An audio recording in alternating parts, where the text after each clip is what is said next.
नमस्कार दोस्तों। श्री कालिका पुराण में आपका बहुत बहुत स्वागत है। आज हम जानने वाले हैं श्री कालिका पुराण को, तो चलिए शुरू करते हैं। कालिका पुराण एक महत्वपूर्ण हिंदू धर्म ग्रंथ है जो देवी कालिका यानी माँ काली की उपासना, तांत्रिक विधियाँ और शक्ति साधना का विशेष वर्णन करता है।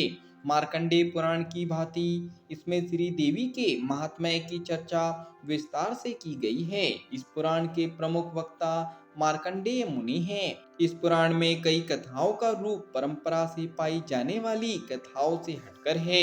इसे 18 उप पुराणों में से एक माना जाता है और यह मुख्य रूप से शक्ति संप्रदाय का पुराण है। इसमें देवी कालिका की महिमा, उनकी उत्पत्ति, स्वरूप, लीलाओं और पूजा विधियों का विस्तार से वर्णन है। यह पुराण भारत के पूर्वी हिस्सों में, विशेषकर असम में लोकप्रिय है और कामाख्या देवी मंदिर से भी संबंधित माना जाता है। कालिका पुराण देवी पुराणों में महत्वपूर्ण स्थान रखता है।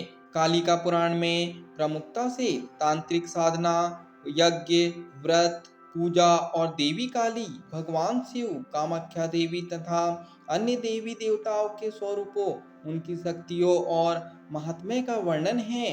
इसमें देवी की पूजा में विशेष तांत्रिक विधियों और बलिदान की भी चर्चा की गई है, जो इसे अन्य पुराणों से अलग बनाती है। महापुराणों में शक्ति से संबंधित महापुराण हो या ना हो, उपपुराणों में कालिका पुराण अवश्य ही एक महत्वपूर्ण शाक्त उपपुराण है।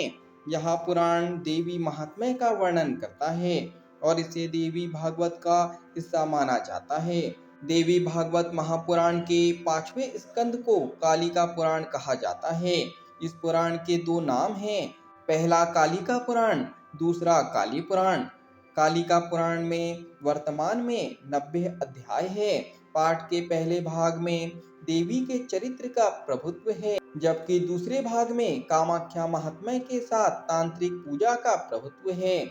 पूर्वार्ध में तपस्या का प्रभुत्व है, जबकि उत्तरार्ध में पूजा और त्याग का बोलबाला है।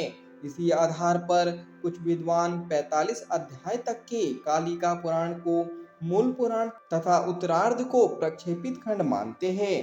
कालिका पुराण के वर्तमान मंगलाचरण में विष्णु की प्रार्थना, ब्रह्मा से रुष्ट शिव को मनाने के लिए विष्णु द्वारा शिव को समझाने के दृश्य विष्णु समर्थकों द्वारा दर्शाए गए हैं, परंतु संपूर्ण पुराण शिव और उनके परिवार का ही चरित्र चित्रण है। पाठ के पहले भाग में देवी देवताओं का वर्णन और दूसरे भाग में उनसे जुड़े अनुष्ठान भी एक दूसरे से पूरक है। अतः उपरोक्त आधारों पर कालिका पुराण के दो रूपों की उपस्थिति मानना उचित प्रतीक नहीं होता। कालिका पुराण विशेष रूप से पूर्वोत्तर भारत, खासकर असम में लोकप्रिय है, जहाँ कामाख्या मंदिर स्थित है।